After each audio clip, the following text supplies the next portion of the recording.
నిజంగా ఈ బిల్లు గిట్ట పాస్ అయి ఈ రిజర్వేషన్ అమలై 42% రిజర్వేషన్ అమలై మా యొక్క వెనుకబడిన కుల జాతులందరికీ కూడా రాజకీయంగా ఉద్యోగపరంగా విద్యాపరంగా 42% రిజర్వేషన్ వస్తే ఎక్కువ సంతోషపడిలో మొదటి వరుసలో వ్యక్తిని గంగుల కమలాకర్ సార్. మా పార్టీ పక్షాన కూడా మేమందరం కూడా ఈ బిల్లు పాస్ కాయి తర్వాత ఎలాంటి న్యాయమైన చిక్కులు లేకుండా మాకు రాబోయే కాలంలో 42% రిజర్వేషన్ తోటి అటు మున్సిపాలిటీ కానీ ఇటు పంచాయతీరాల్లో కానీ మేమెంతో మాకు అంత వాటాగా రిజర్వేషన్ వస్తే మా ఎలక్షన్లలో నిజంగా ఇది అయితే గిట్ట చాలా సంతోషపడే వ్యక్తం చేస్తాం అధ్యక్ష. ఎల్పీ మినిస్టర్ గారు కూడా ఒక మాట అన్నారు, మీరు సూచన సలహాలు ఇవ్వండి, గతంలో మీరు ఇచ్చారు, ఈసారి కూడా ఇవ్వండి అన్నారు. గౌరవ ముఖ్యమంత్రి గారు ఇక్కడ ఉన్నారు. ఆ రోజులంగా మీరు మార్చిలో బిల్లు పెట్టినప్పుడంగా బిల్ 3, బిల్ 4 పెట్టినప్పుడంగా సంపూర్ణంగా స్వాగతించినాం. సంపూర్ణంగా దాన్ని ఏకపక్షంగా అందరు నిర్ణయం చేసుకొని ఈ బిల్లు పంపిన అధ్యక్ష. ఆ రోజు కూడా మమ్మల్ని సూచనలు అడిగారు, మేము కూడా సూచన క్లియర్ చెప్పినాం. ఏమని చెప్పినాం క్లియర్గా? గౌరవ ముఖ్యమంత్రి గారు చెప్పారు, మీరు కూడా రండి, నేమ్ కూడా మెన్షన్ చేశారు, గంగుల కమలాకర్ శ్రీనివాసరావు మీరు కూడా రండి, అఖిలపక్షం తీసుకెళ్దాం, ఈ బిల్లు ఒత్తిడి తీసుకెళ్తాం అంటే yes sir will come with you అని చెప్పాము అధ్యక్ష. ఆ రోజు మార్చిలో 3 బిల్లు 4 ఈ పంపినప్పుడంగా మేము ఒకటే చెప్పాము, ఈరోజు శాస్త్రీయ పరంగా చెయ్యండి, శాస్త్రీయ పరంగా చేస్తే సక్సెస్ అయిన రాష్ట్రము తమిళనాడు, అశాస్త్రీయంగా చేయడం వలన ఫెయిల్ అయిన రాష్ట్రాలు బీహార్ కానీ మధ్యప్రదేశ్ కానీ యూపీ కానీ అశాస్త్రీయంగా చేయడం వలన కోర్టుతో మొట్టికాయలు వేయడం వలన అది రివర్స్ తిరిగి వచ్చింది అని మనం కూడా శాస్త్రీయంగా పోదాము, దయచేసి వెనుకబడిన కులాలను మోసం చేయొద్దు అని చెప్పేసి శాస్త్రీయంగా చేయాలని చెప్పి ఆ రోజుగా ఇదే సభలో మీద చెప్పడం జరిగింది అధ్యక్ష. కానీ ఏ రోజు కూడా మా సూచన పరిణామం తీసుకోలేదు, మీరు మమ్మల్ని తీసుకెళ్లలేదు, పరిణామం తీసుకోలేదు, మమ్మల్ని పట్టించుకోలేదు. కాబట్టి ఇప్పుడు మీరు స్వాగతించరా, మీరు పరిణామం తీసుకుంటే ఇలాంటి చిక్కులు రాకపోవు అధ్యక్ష. 42% రిజర్వేషన్ ఇప్పుడు ఇస్తున్నామన్నారు అధ్యక్ష. బిల్లు తీసుకొస్తాం, బిల్లు తర్వాత జీవో తీసుకొస్తామని చెప్పారు.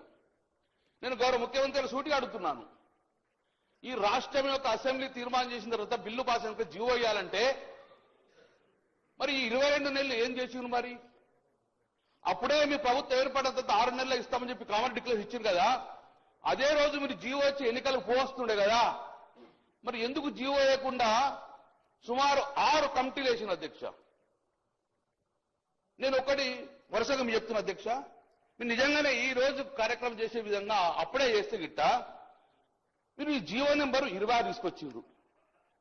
జీవో నెంబర్ 26 మార్చి 2024 తీసుకొచ్చారు. బ్యాక్వర్డ్ క్లాస్ డిపార్ట్మెంట్ నుంచి జీవో ఇష్యూ చేసిన అధ్యక్ష. ఆ జీవోలో క్లియర్ గా రిజర్వేషన్ పాస్ చేసినాం, కులగన్న సర్వే చేస్తామని చెప్పి చేయడం అధ్యక్ష.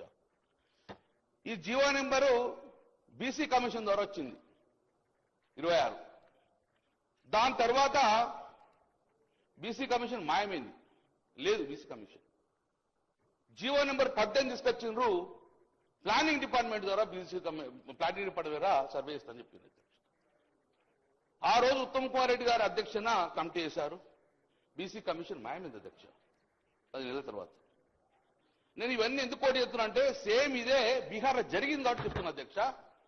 మేము దయచేసి మేము రాజకీయంగా మాట్లాడుతున్నాం, మా సూచన పరిణామం తీసుకుంటే ఈ బిల్లు పాస్ అయ్యి రాజ్యాంగ పరంగా మన చిక్కులు లేకుండా వ్యాపార చిక్కులు కావాలని కోరుకున్న వ్యక్తిని మేము.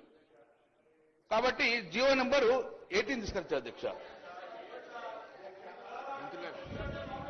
సభ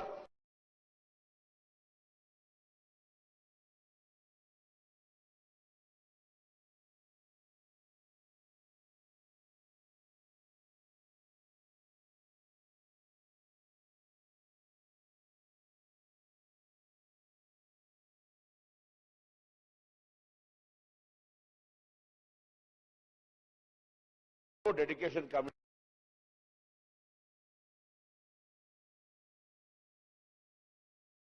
మంత్రి గారికి వాస్తవ తెలివై, ఎందుకంటే చెప్పాలి, వాస్తవం చెప్పండి, చెప్పాలి, నేను చెప్పాలి, నేను చెప్పాలి.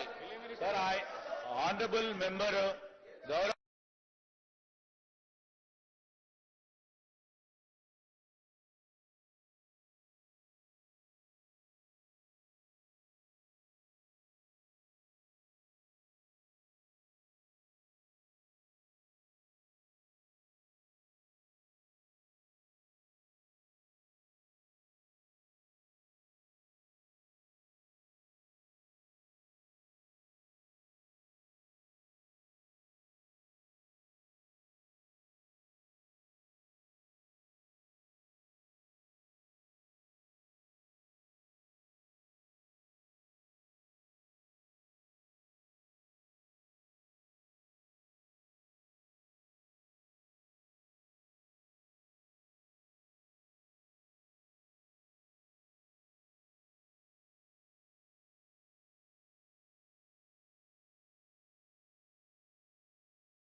మాటను మీరు వాపసు తీసుకోండి. సార్ అధ్యక్ష